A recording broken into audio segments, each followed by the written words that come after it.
Hey Meredith. I like some of your illustrations. They're really cool. I don't think you quite understand what the project is calling for. So again, we need to make um, different a caricature out of different parts. And if you look up here, your choices. Let me go up, up, up, up, up. These are your choices: furniture, music, computers, garbage items, food, toys, and garden objects. So again, if you have a look at these examples, note how this one's completely created from toys.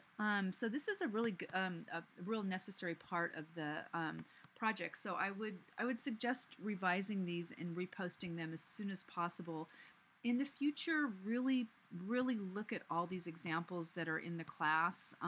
It's really important. I'm pretty lenient the first week, but after that, not so much. So very important to read everything and look at all these examples.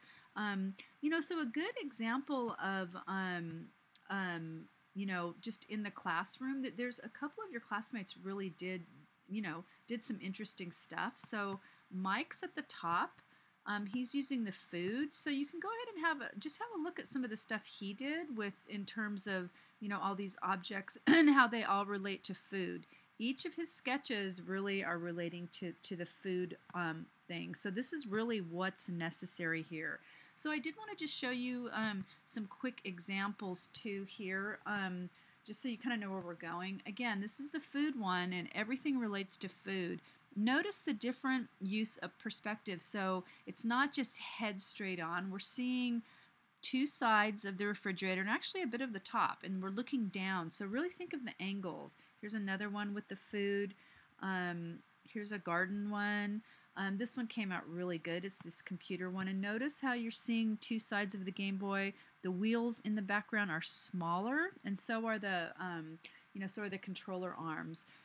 This is kind of where we're going with the text in the background and so on. There's a toy one. There's this computer one's really successful. This is one of my favorites. This is the garden one, and notice how it's from a side view. Using scale, making this back arm smaller, and again, not centered, not head on. It really has a nice sense of movement. But again, this is where we're going with the background and the text and so on. Okay, so yeah, I would really suggest trying to get these redone as soon as possible, so you don't get too far behind. Okay.